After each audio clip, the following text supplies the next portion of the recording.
যাবো না, কালকে না, যাবো। প্রতি বছরে ঘটা করে মা বাবার সঙ্গে অতি আনন্দে জন্মদিনের কেক কাটত আলভি ইকরার একমাত্র সন্তান রিজিক। প্রতিবারের মতো এবারেও তার জন্মদিন এসেছে। 4 বছর কাটিয়ে 5 বছরে পা রেখেছে রিজিক। কিন্তু অতি দুর্ভাগ্যের বিষয়, তার এবারের জন্মদিনে আনন্দের বিপরীতে বইছে শোকের মাতম। মাকে চিরতরে হারিয়ে এখন বাবাকেও কাছে পাচ্ছে না রিজিক। যে সময়টা একটা সন্তানের জীবনে সবচেয়ে যন্ত্রণাময়, সে খুঁজছে তার বাবা মাকে। 5 বছর বয়সী এই শিশু বাচ্চা এখনো জানে না তার মা আর কোনোদিন তার কাছে ফিরে আসবে না। সে এখনো অপেক্ষায় আছে কখন তার মা বাবা তাকে নতুন জামা কাপড় পরাবে, কখন তাকে নিয়ে কেক কাটবে।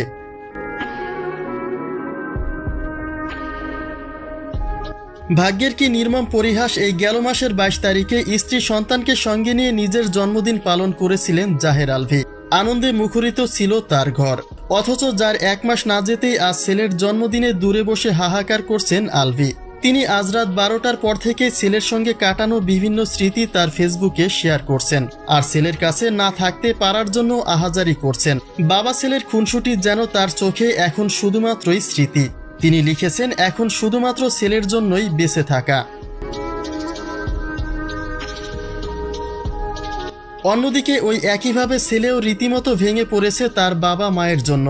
একটা সন্তানের মা অথবা বাবা যে কোনো একজন হারালে অন্যজন সন্তানকে বুকে আগলে রাখে, যাতে করে অন্তত কিছুটা হলেও সন্তানের উপরে প্রভাবটা কম আসে। কিন্তু রিজিক তার মাকে হারিয়ে যেন বাবাকেও হারিয়ে ফেলেছে। দুটি মানুষ দুই প্রান্ত থেকে একে অপরের জন্য ছটফট করছে, কিন্তু পরিস্থিতি তাদেরকে আলাদা করে রেখেছে, যার জন্য দায়ী করা হচ্ছে ইকরার বাবা মাকে।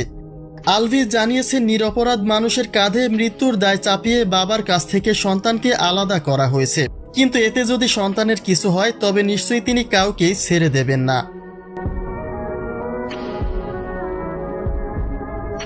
আলভির প্রতি ইকরার মৃত্যু ঘটনার অভিযোগ তুলেছেন ইকরার বাবা মা। তারা বলছেন ইকরার মৃত্যুর জন্য আলভি দায়ী, কারণ সে পরকীয়া করে।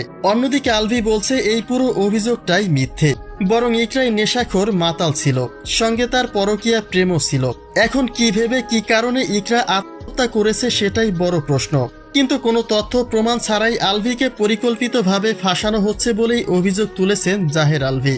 তিনি বলেছেন, এতে যদি তার সন্তানের কিছু হয় তবে তার চরম মূল্য দিতে হবে ইকরার পরিবারের।